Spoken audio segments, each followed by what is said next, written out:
meninas! Oi meninos! Tudo bem com vocês? Espero que sim! Então, hoje eu estou aqui com a Júlia Pinheiro de novo. Ela também tem um canal no YouTube, como eu sempre falo. Júlia Pinheiro, Júlia com Y, não se esqueçam, Júlia Pinheiro. Então, hoje eu vim fazer um vídeo, que eu tô na casa da minha avó.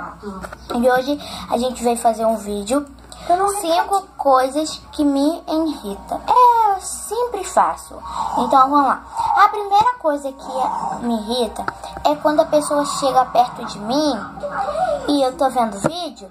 Aí ela fala assim: ai, deixa eu ver vídeo no seu celular. Ai, deixa eu mexer nisso. Ai, deixa eu mexer naquilo. Ei, presta atenção no que eu tô falando. Isso me irrita muito. Segunda coisa que me irrita: quando a internet cai. Terceira coisa: quando o celular trava. Ou notebook, tem computador. Terceira coisa: quando sua irmã mais velha fica enchendo o saco. Quarta coisa: quando uma pessoa chama pra você brincar na casa dela, tipo, ela me chamou pra brincar na casa dela, e ela não empresta nenhum brinquedo.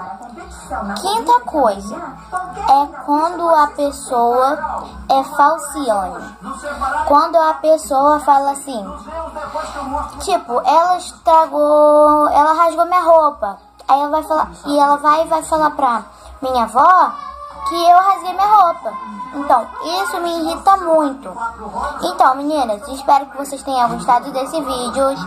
Não esqueçam de curtir, comentar, se inscrevam nos nossos canais, Júlia Pinheiro e Maria Eduarda. Esse vídeo que ela fez tem no meu canal, que é 5 coisas que me irritam. Se inscreva no meu canal, gente, precisam demais também, gente. Tá? E pode ir lá, escolhe um vídeo que vocês gostaram, clique em gostei, compartilhe com seus amigos e põe nos comentários que vídeo que eu vou fazer pra vocês, tá? No meu também.